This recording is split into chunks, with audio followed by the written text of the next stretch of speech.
Hi everybody. Today we are going to learn about dilute solutions and colligative properties. This is a chapter from General Chemistry for the second semester chemistry students. I am Shravani, working as a faculty in chemistry from Tara Government Degree College. Coming to the topic, we are going to learn what are solutions and the types of solutions, and then the special properties of dilute solutions, which are called as colligative properties. First of all, we will learn the definition of solutions. As you people know that solutions are homogeneous mixture of two or more compounds. A compound can exist in gas, liquid or solid state. So we can have any composition of two physical states to give a solution. But the only condition is that it should be having a homogeneous structure. What is the homogeneity? Homogeneity means it should have uniform composition throughout the mixture and it should have uniform properties throughout the mixture. Okay. For example, if you take a half glass of salt and just mm, ha, uh, one glass of water in that, then you pour it. What happens? Almost some part of the salt gets dissolved and the remaining part is totally remains in the solid state within the glass.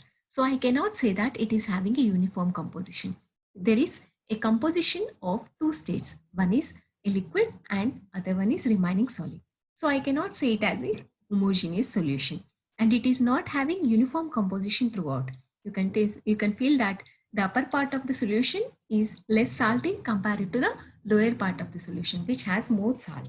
So homogeneous is the one which has uniform composition. For example, if you take one tablespoon of salt and dissolve in one glass of water and mix it properly, and if it gets completely dissolved, I can say that it is a homogeneous mixture. Okay, and solution has two important components. One is solvent, the other one is solute. Solvent is the one which is present in the major quantity compared to the all other components of it. And generally, it doesn't change its physical state upon mixing with the other component. And solute is the one which is in minor quantity compared to other components. And generally, it may undergo, not compulsorily, it may undergo a physical change in physical state. For example, if you take salt water, as we have seen earlier, water, it is in liquid state and generally we take largest quantity, then I can say that it is the solvent, and salt, it is solid. And when you dissolve salt in water, the solid state of salt will be disappeared and it is very less in quantity compared to the water. So I can say that it is the solute. So overall, when salt is dissolved in water, we will get a salt water solution. And the physical state of solution is determined by the physical state of solvent. Okay.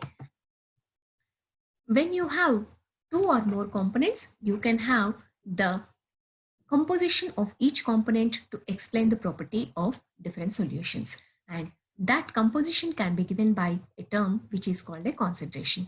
Here we will stick ourselves to binary solutions, which means that only two components are present. Binary means binary, and that means bi means two. Only two components are present. So we can take that one is solute, only one solute, and of course one solvent is present. So there are many terms which express the concentration of a solution, and these explain the composition of a solution. Generally, dilute solution means when you have very less amount of solute compared to the amount of solvent. And concentrated solution means when you have very high amount of solute compared to the solvent. And the first one which we are going to have the expression of concentration is weight percentage. Weight percentage is defined as the amount of weight of solute per every 100 grams of solution. Okay, it is the amount of weight of solute per every 100 grams of solution. Okay, so mathematically it is given as this one, weight of solute by total weight of solution into 100. Weight of solution means, here I mean, since I am taking only binary solution, the weight of solution will be composed by weight of solute and weight of solvent. If I take 10% glucose solution, by definition of weight percent, I mean that 10 grams of glucose is present in every 100 grams of glucose solution. Okay, so to give 100 grams of solution, we should have 90 grams of solvent and 10 grams of glucose, right? So that is the meaning, which means 10% of glucose. 90 grams of glucose in 90 grams of water. Next, we will have volume percentage, the second type of expression of concentration.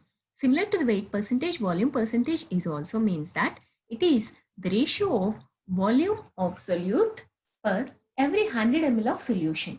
Per every 100 ml of solution.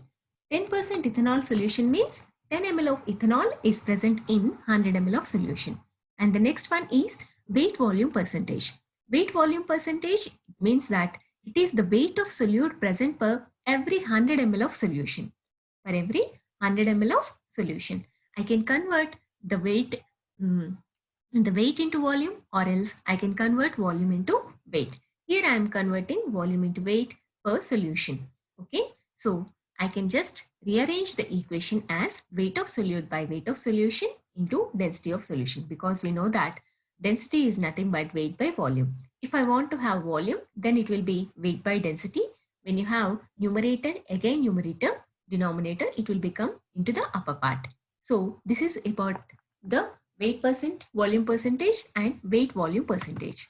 Next one is parts per million, and more commonly it is taken as ppm, and it is mostly used to give very meager amount of components such as fluorine in water or micrograms of substance, or when you have when you analyze the blood components, etc., etc. Biological components mainly, they are explained using this concentration term.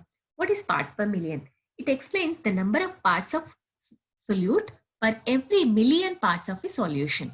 Okay, for every million parts, how many parts of solute are present? For example, if you take 5.8 ppm calcium, that means 5.8 grams of calcium is present per every 10 to the power 6. 10 power 6, imagine 10 power 7 is 1 crore. 10 power 6 is 10 lakhs almost, or 1 million, I can say that. Okay, so for every 1 million parts, how much solute is present? It is given by parts per million. And the next important concentration term is mole fraction. Mole fraction, it explains that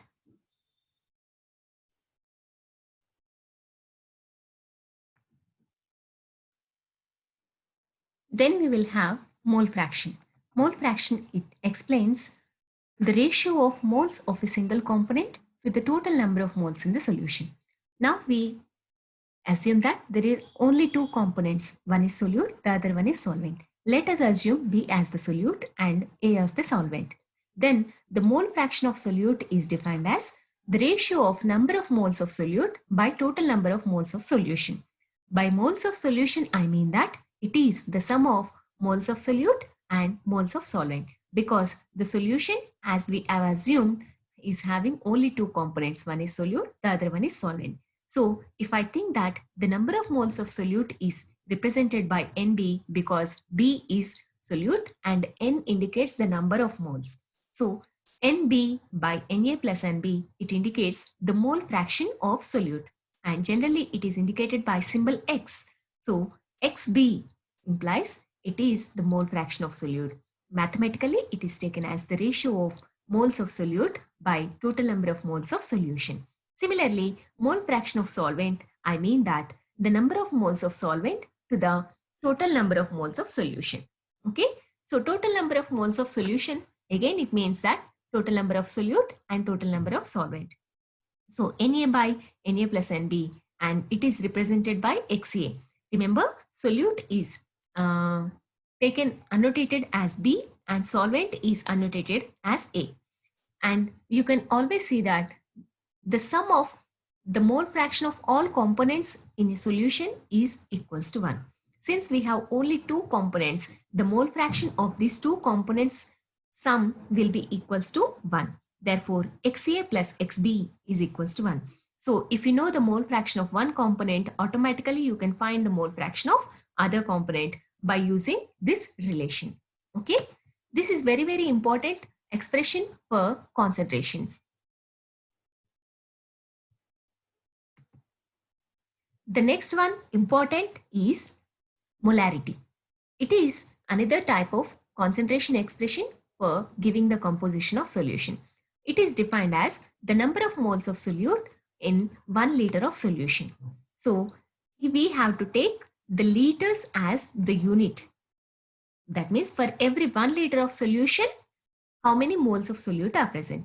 Since a solution can be expressed in ml also, milliliters, but the main criteria is to express liter, we can convert into milliliters by dividing with 1000. So ml divided by 1000, when it goes upper part, it will be multiplied. Okay. And similarly, you can have, these are different types of expressions for molarity. This is the basic expression, and this is the modified, where you have ml of solution, milliliters of solution as the criteria. And when you have, instead of moles, if you have the weight, you can find the number of moles just by substituting the simple formula of mole, which is weight by gram molecular weight. GMW means gram molecular weight of solute. Okay. So find the number of moles by dividing the weight of solute by gram molecular weight. And then if you have the solution in liters, then we can directly use this equation. If you have solution in ml, then you can use this equation. Similarly, normality. Normality means it is the number of equivalents of solute. Here, molarity means number of moles. Normality means equivalence. What is equivalence? Equivalence is also a definite amount of weight for each substance, and it is unique for each substance. Equivalent weight is having a relation with molecular weight, GMW and GEW. Equivalent weight means, okay. So the number of equivalents is different from number of moles. So molarity is different from normality until unless the GEW is equals to GMW. And similarly, we can have a representation of this mathematical formula, same as we had for molarity. Different ways.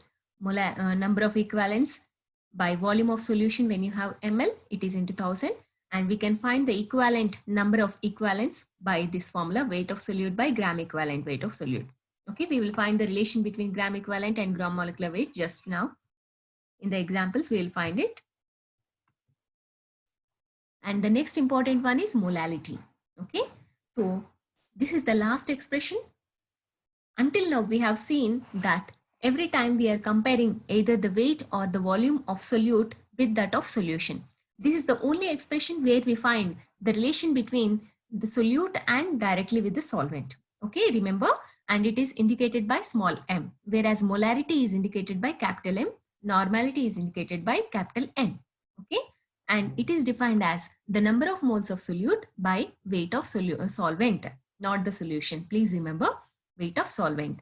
And there we had volume of solution for molarity, and here we are having weight of solvent. Okay, so here, since volume can be taken in liters, we are taking weight in kg. So differently, we can have the number of moles of solute, that is nothing but weight can be converted into density and volume. Okay, so this is another expression.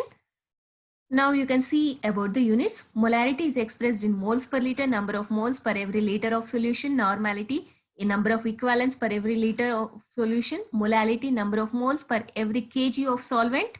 And mole fraction, since it is the fraction of number of moles, it has no units. And molarity is also taken by molal, okay, molar. And normality, normal.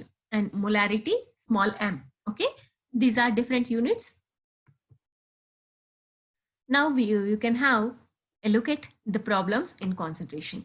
These are different types of examples where we use different types of expression for explaining the concentration of solution. First, look at this. What is the weight percentage of concentration of glucose in a solution made by dissolving 5 grams of glucose in 95 grams of water? So here it is asking the weight percentage to calculate. Okay, so we have to calculate the weight percentage, right?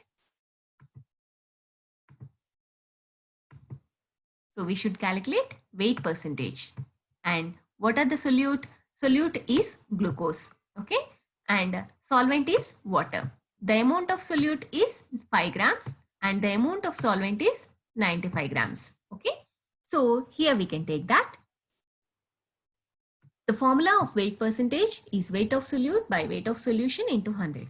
So weight of solute is 5 grams, 5 grams, and weight of solution, it means solute plus solvent. So 95 plus 5. So total goes to 100. So 100 and 100 get cancelled. You will get 5% as the answer. Similarly, you can find that the volume percentage of 20 ml of ethanol dissolved in 180 ml of water. Okay.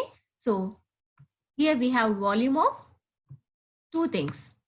So which I can assume that as solute and which I have to assume as solvent. As I said, higher amount or large quantity is solvent and lower amount is solute.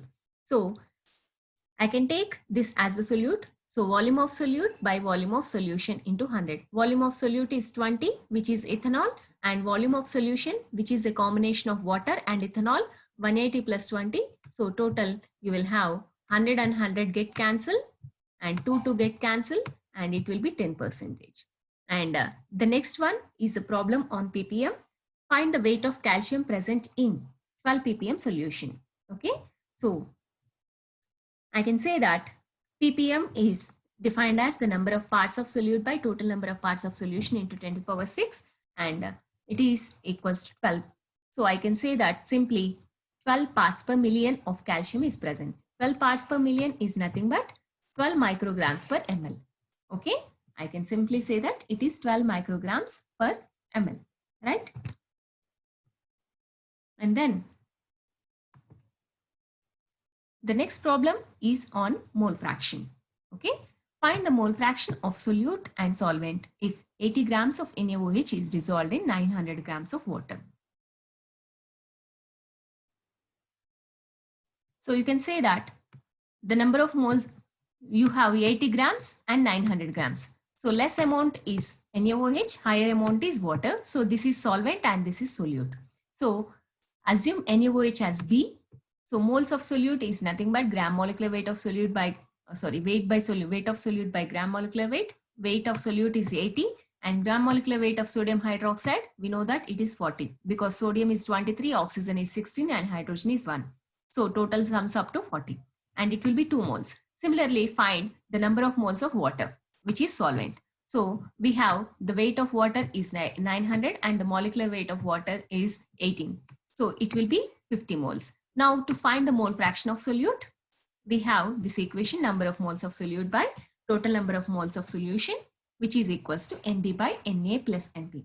So NB, we have 2 moles, Na plus NB 50 plus 2, which is 0.3038. And similarly, for XA, we have Na by Na plus NB, which is 50 by 52, which gives you 0.962.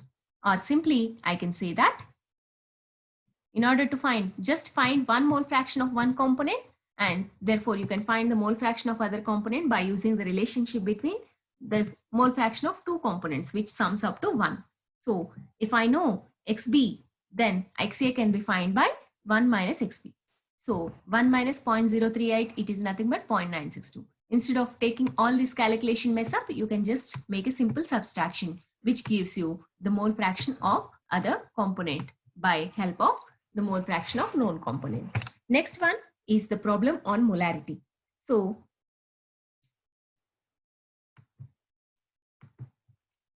here you can see that you have 1 mole of sugar, 1 mole, that means number of moles is given.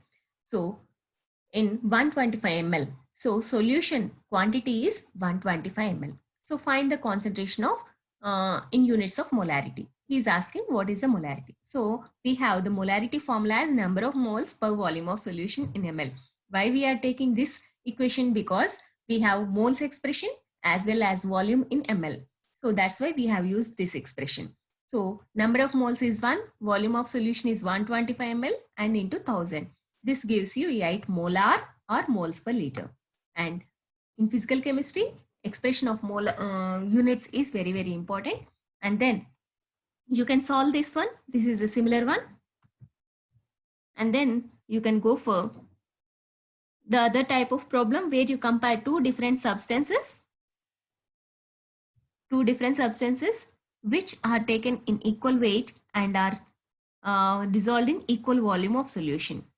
Okay, then find the concentration of these two solutions. So when you take 100 grams of NaOH and dissolve in 250 ml of solution, and when you take 100 grams of calcium carbonate, dissolve in 250 ml of solution, what is the molarity for each?